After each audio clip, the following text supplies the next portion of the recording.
Here we go again. Another day. Trying to listen to the Spirit.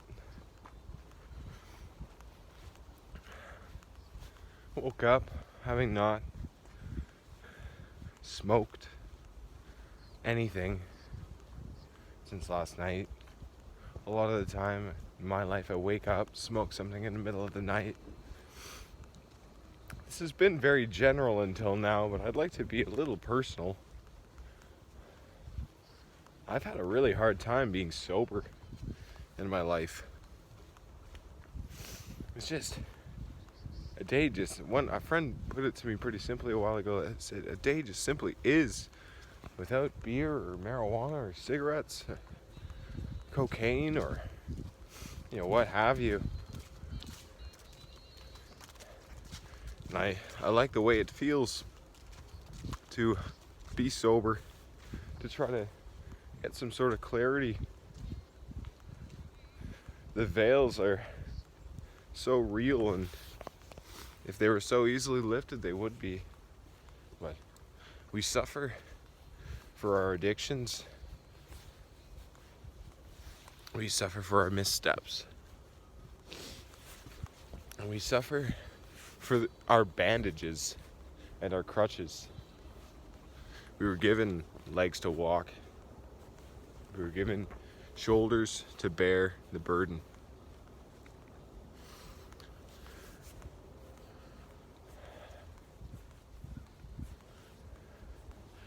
I don't want to wake up with veils like drugs. What does that even mean? A drug veil. It's like waking up and it's like, who are you? And you ask yourself who you are, and you're like, toke, toke, toke, toke. Drink, drink, drink, drink. Sleep, sleep, sleep more. Eat, eat, eat, eat. There's something interesting about just food in of itself being something indulgent, something that can be indulgent. I find it interesting in the Bible that it doesn't say to not drink, but it says to avoid drunkenness. I find the same thing with food. Don't eat too much, just eat enough, because you can get caught in a loop just like anything else. You ask yourself, who am I? Eat, eat, eat, toke, toke, toke. Rage, rage. Didn't get what you want. What's happening? Entering chaos. Higher will, like trying to tell you to do something else. It's like, well, your body's like, well, what the fuck is this? This isn't normal. I'm gonna freak out now. Where's the comfort? Where's the security? It is somewhere. And people in 12-step programs always have to acknowledge something greater than themselves. I think that's important. It's not to say that you aren't it, or that it's not inside of you. But like we've said so many times before, we are a confluence of forces. We are all urges, all desires, all greater goals and aspirations, all at once. We are everything we've ever seen, everyone we've ever met, everything we've ever heard, everything we've ever experienced. We are it all at once, looking out into the world. And to think that there's just this idea of oneness, who we are. To think that people can just simply be themselves. Oh, you're nervous on a date? Just be yourself.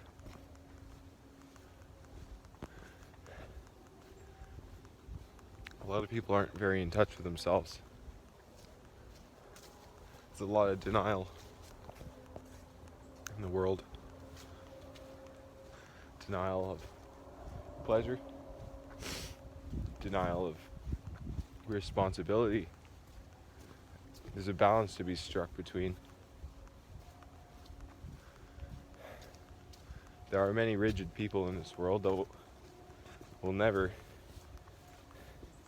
have the self-imposed freedom to experience, a greater picture of life. There are many people very disagreeable that won't stand for it, but I find the agreeable ones sometimes will they will go along with whatever is given to them. And they say if you don't have a plan for your life, you become a part of someone else's. It's a nice river here.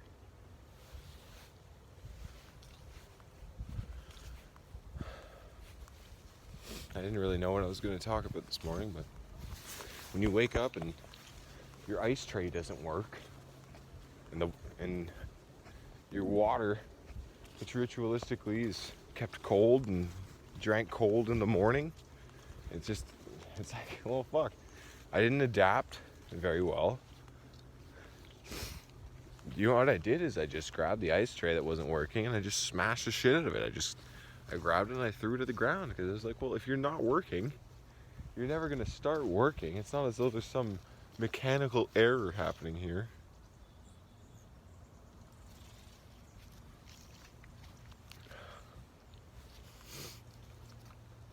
There's no mechanical error with an ice cube tray. It's either a shitty ice cube tray or it's a good one. And I happen to have a shitty one. Generally the water's chilled, so I don't have to smash it. It's like, the water wasn't chilled, so I go to use the ice and it doesn't work, so I smash it. It's like, what do you want? It's like, if you're not ever going to work. That's the thing about objects is, I don't think they're capable of change. And I, as a human being, operate with the belief that all human beings are capable of change. All human beings are capable of transformation in accordance with higher or lower powers. I don't know where I am right now.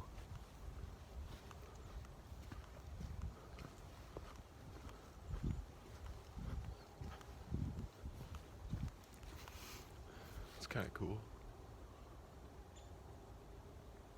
I truly don't know where I am.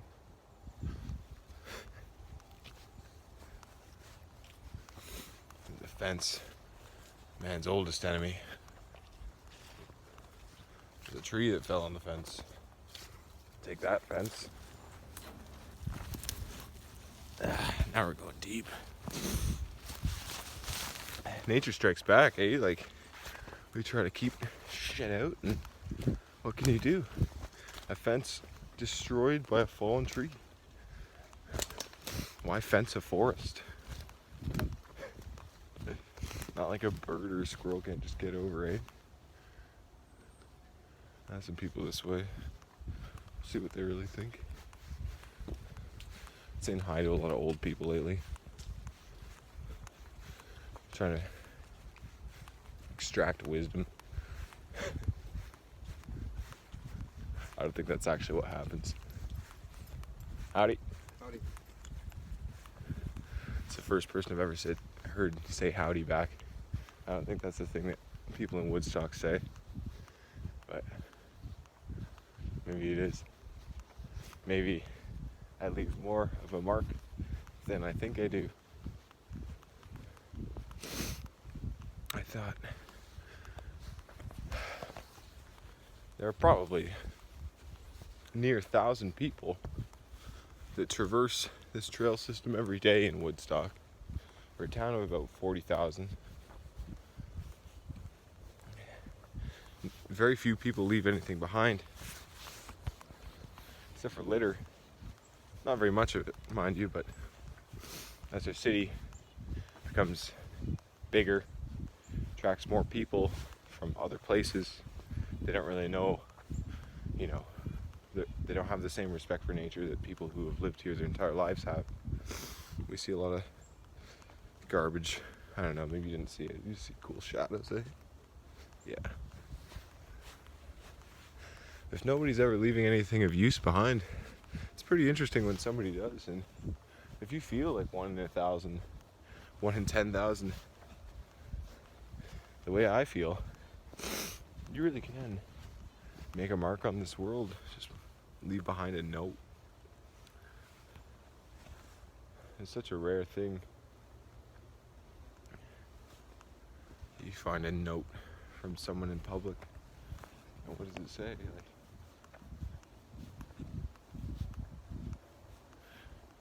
I mean, I'm the person that would stop and read it. But I'm also the person that doesn't really know anyone else like me. So I assume if somebody else were to stop and read it, I could find them.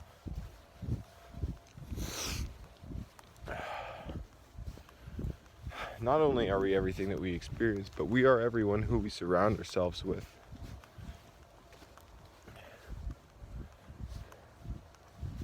And certainly there must be people out there that seek to the extent that I seek, that have woken up to the ways that they're living and are trying to adjust to walk with the Spirit. If you're still my friend, it's because I really respect you. My principles have led me places I didn't think I would ever end up. And to say my principles, well, is somewhat of an error because I tried my way. The ego. I tried the superego, the collective. What do you want to do? We'll just do what you want to do. What do you want to do? We'll just try to blend in and see what everybody else is doing and see the way things are going and try to capitalize on that. And the way things are going, it's very strange. It's very fast moving. I find the superego connects more to the id than the ego these days. There's so much pride in our most base desires. And that's not to say we weren't given mouths to taste or sex organs to feel pleasure, because we were. But how can one align oneself with these things and be satisfied simply with that? I'm sure there are people out there without but a moment of clarity between indulgences, moving from smoking to jerking off to eating, back to smoking. And yet, you know what, it's like this cycle is so intense, and I do believe that it traps people. There are many traps in this world.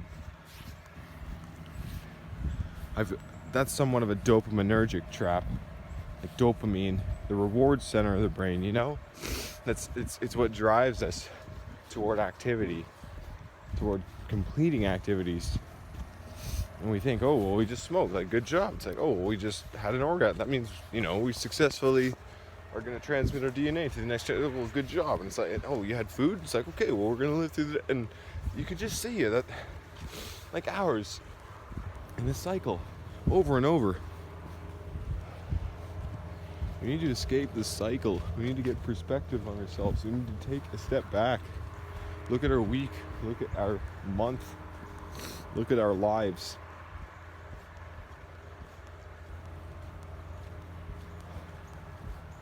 There's much to learn, much to unlearn.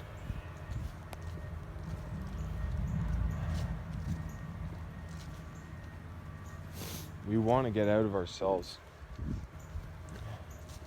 We don't want to deny ourselves either. But they say the only way out is in. The only way in is through.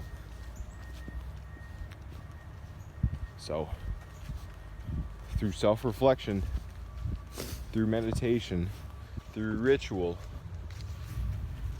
through routine, through will, through God,